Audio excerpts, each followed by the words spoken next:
Lockdown के चलते मजदूरों और गिरते भूजल के कारण पानी की कमी से धान की फसल की बिजाई में आने वाली परेशानियों से जिला के कई किसानों को निजात मिली है, जिससे किसान खुश नजर आ रहे हैं। पहले धान की बिजाई के लिए किसानों को मजदूरों पर निर्भर रहना पड़ता था। अब नई तकनीक आने से जहां किसानों को लाभ मिला है तो वहीं समय और पैसे की बचत भी हो रही है, जिससे किसान काफी खुश नजर आ रहे हैं। धान की सीधी बिजाई से किसानों को लाभ देने के लिए कृषि विभाग द्वारा किसानों को जागरूक भी किया जा रहा है और कृषि यंत्रों पर सब्सिडी भी दी जा रही है। पिछले कई सालों से हमारा ये जीरो ड्रिल डायरेक्ट बिजाई, धान की डायरेक्ट बिजाई की तरफ रुझान नहीं था।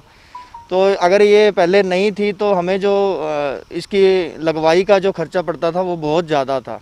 उसकी कॉस्ट लगभग 4,000-5,000 रुपये पर एकड़ पड़ जाती थी।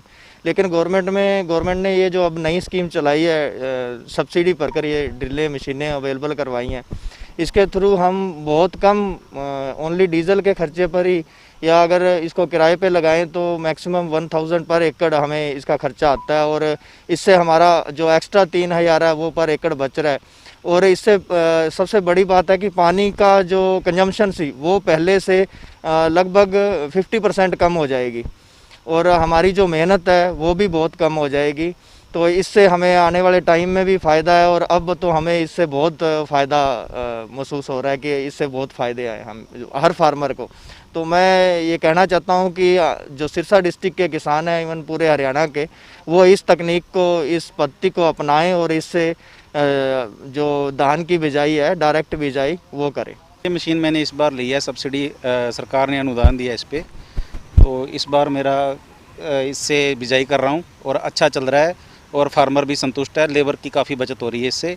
लॉकडाउन की वजह से जो लेबर गई हुई है वापस नहीं आ रही, और जो लेबर है यहाँ वो इस बार क्या हो रहा है, रेट बहुत ज़्यादा मांग रही है पर एकड़ के हिसाब से।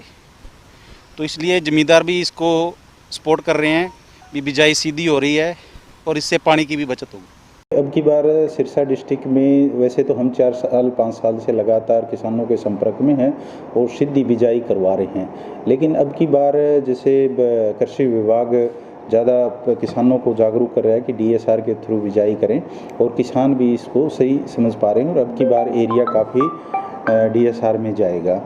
और इस बार जैसे पिछली बार भी थी, अब की बार भी कृषि यंत्रों पर भी सब्सिडी है, DSR मशीन पे भी सब्सिडी है।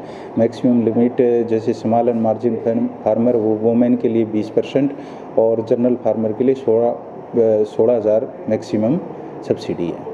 देखिए, अब की बार सिरसा डिस्ट्रिक्ट में शायद 2,000 एकड़ के आसपास DSR मशीन के थ्रू बिजाई होने की संभावना है और इसमें 25 से 30% जो है पानी की बचत होगी और लेबर की भी बचत होगी। किसान भाइयों से यही है कि अगर कहीं भी कोई दिक्कत आए तो हमारे कृषि विकास अधिकारी उनसे लगातार संपर्क में हैं, डेमोन्स्ट्रेशन भी लगा रहे हैं, और किसी प्रकार की कोई दिक्कत आए तो कृषि विभाग से संपर्क करें।